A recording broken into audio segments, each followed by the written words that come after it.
Hey guys, sa video na to, tuturo ko sa iyo kung paano ka mag-copy ng o mag-download ng sound effects para magamit mo sa vlog mo. So, keep watching guys.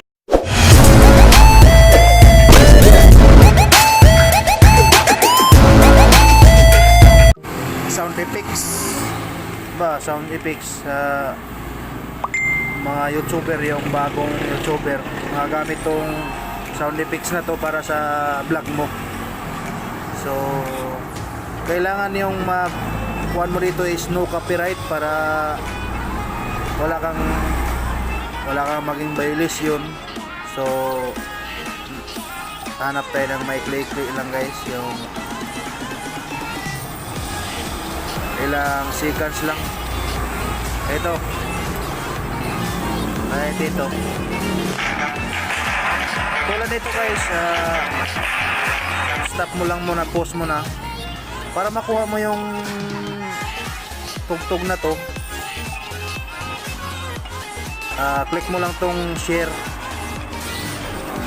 tapos copy link. Ngayon yung sunod mong gagawin is punta ka ng kung wala ka pang app na ganito, bali punta ka muna sa Play Store. Yung ganitong app siya, oh. Ito sa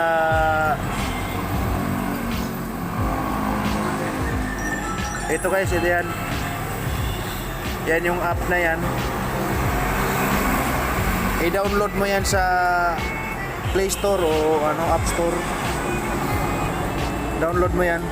So kung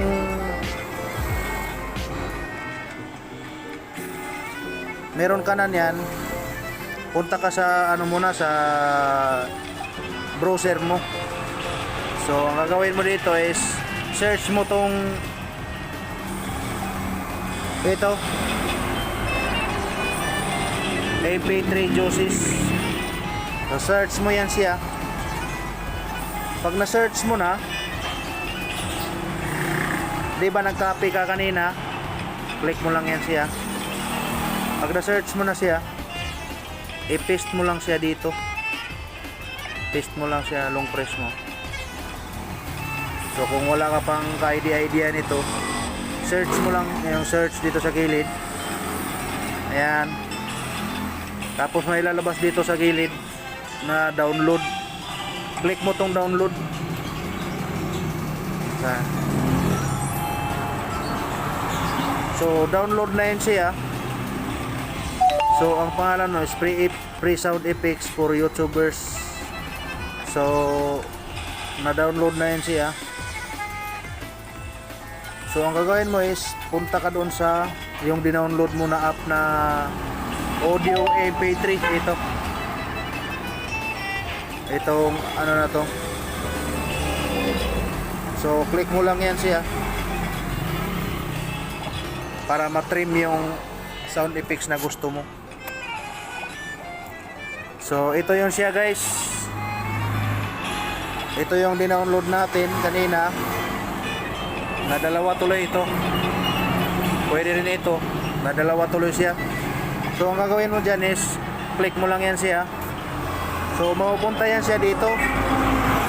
Pwede mo siyang i-trim. Halimbawa yung itong maliit na to, kuhan mo lang to, kung itong parang location na to, yung itapat mo lang siya dito sa ito guys, yung itong yan, galawin mo lang yan siya, ito galawin mo lang siya para matapat doon sa pinaka kuhan ba, ganyan yung effects na gusto mo, alam mo, ganyan. Kung nakapili ka na, click mo lang to sa taas. Ito guys, sa taas, click mo lang to. O sa taas, trim. Click mo lang yan siya. Tapos, ang gagawin mo, burahin mo to siya. Burahin mo yan siya para palitan mo siya ng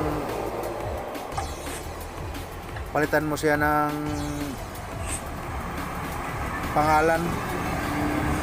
Pwede mo lagyan dyan ng, para matandaan mo lang ba, para lagyan mo a few moments later